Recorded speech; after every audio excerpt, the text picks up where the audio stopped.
Amanda, the Lioness, Nunes starts training camp right now. After all this complaining that, some of us, including myself, and also Coach Shelton Harrison, shout out to that brother. All that complaining we were doing about how, she got the belt back, she's going to be so inactive, we're going to have to wait a whole year for her to come back. Amanda Nunes is coming back ASAP. And if training camp starts now, what pay-per-view is coming up that would make sense for her to fight on sometime soon? It's UFC 283 in Rio de Janeiro, Brazil. So this must mean, she's doing light sparring. I saw her Instagram post saying light sparring for the next camp. And she looks in pretty good shape too. She's looking solid on the mat in the gym.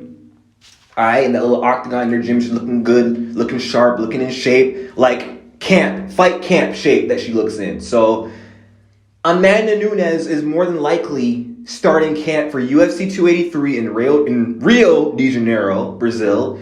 And I've heard from an inside source that Figueiredo versus Moreno 4 is actually not the main event. It's a co-main. So there's an open slot.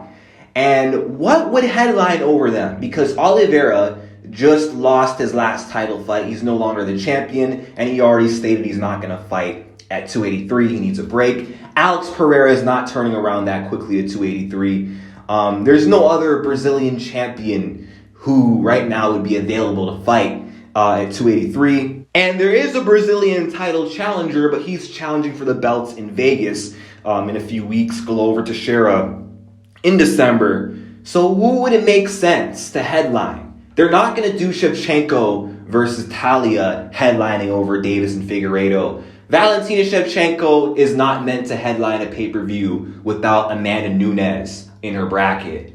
Amanda Nunes has headlined a lot of pay-per-views as a WMMA fighter. And in fact, I think Amanda Nunes is the only women's MMA fighter champion since Ronda Rousey and, Miesha Tate that one time, but defending against Nunes. So not because of Nunes, but circumstances at the time with John Jones. But still, Amanda Nunes, since the Rousey era, I forgot. There was also Holly Holm versus Jermaine Durand. That was a pay-per-view main event. But still, Amanda has done it the most since the Rousey era.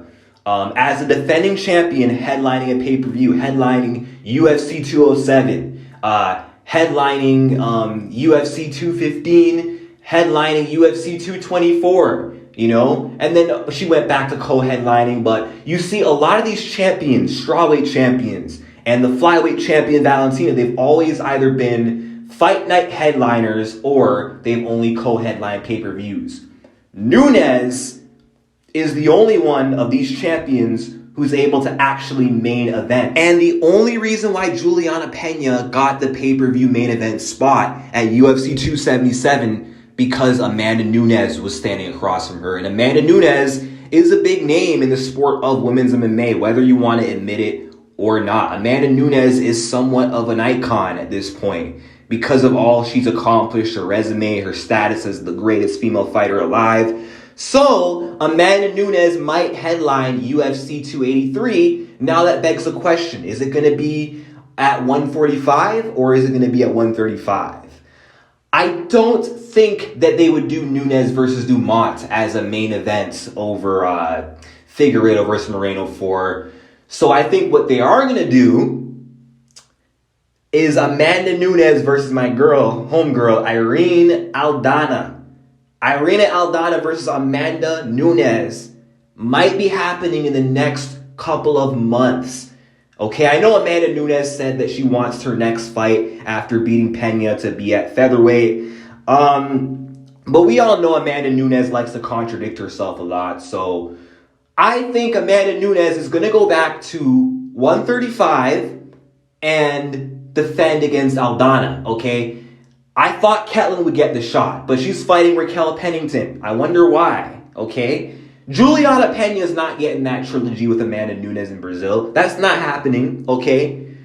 They're going to put Irene Aldana against Amanda Nunes as a pay-per-view headliner, and here's why. And here's why Aldana versus Nunes is more pay-per-view headliner worthy over Nunes versus Dumont. Because Aldana, I believe, is more known than Norma Dumont. I believe she's somewhat of a bigger name than Norma Dumont. And she's more of an established contender in a weight class that actually has contenders in the top 15. Whereas Dumont, she's in an empty division, crushing cans, losing to cans as well. So it's kind of like, Whereas Aldana, she's fighting these top contenders, which is kind of attracting some fans, building a bit of a fan base for herself. And also, Aldana kind of has a country behind her, Mexico. We know the UFC. As a business, they're really trying to push that Mexican market, especially with Brandon Moreno on that card. So I think the UFC might be trying to do a Mexico versus Brazil kind of card at UFC 283. Figueiredo versus Moreno 4 as the co-headline, and Amanda Nunes, the GOAT, versus Irene Aldana, a Mexican, as the headline. So this should be pretty interesting if that's how it does shape up. Although, it wouldn't surprise me if by some way, somehow they shuffle Nunes to the co-main slot, even if it's against Irene Aldana, because at the end of the day, Figgy versus Moreno 4 is a bigger fight that fans, I believe, are more interested in. Women's MMA is not that well received anyway, but because it's still the co-main, Figgy Moreno, the only thing I can think of is Amanda Nunes headlining over them. And what bigger fight than Nunes versus Aldana? I think fans would be very excited for that.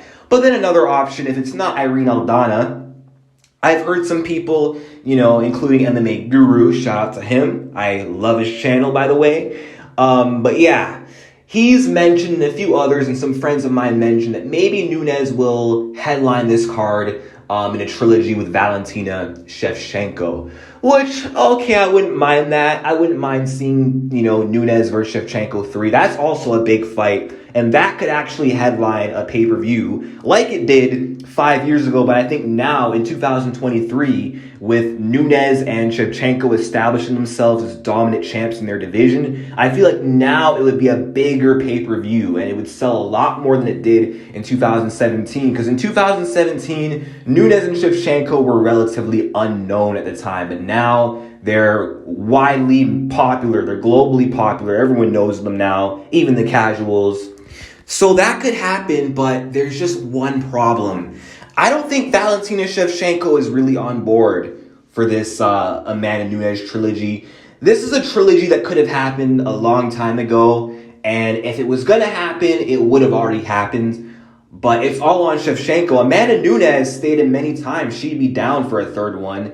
Valentina's kind of cryptic, saying, yeah, I want it, but she's not really pushing for, a third fight with Amanda Nunes, especially after her last, masterclass against Juliana Pena, where Nunes was looking as scary as she ever has. Yeah, I think Valentina Shevchenko knows that Amanda Nunes is a bad matchup for her, and I don't know if she wants to risk ruining her legacy by going 0-3 to Amanda Nunes. So yeah, I don't think she wants it, so I don't think it will happen. Therefore, I think the next best option is Irene Aldana, okay? Like Juliana Pena said, all the real shit, that's at 135. And besides, you got Norma Dumont and Macy Chasson saying that the UFC is forcing them back to 135. So, yeah, Amanda Nunes definitely is not defending at 45. I heard they might be shutting down that division, and Amanda might lose her double champ status soon. And hopefully her champ status overall as a whole if it is against Irene Aldana. Because you know me, I'm going to root for Irene Aldana to win that fight. But we'll see. Looking forward to it. I'm glad Amanda Nunes is training. I'm glad she's in camp. And I hope to hear a fight announcement soon. Let me know what you guys think in the comment section down below. Who do you guys think is going to be next for Amanda Nunes? And do you guys think it's going to be at 283? And will it headline? Like and subscribe, and peace out.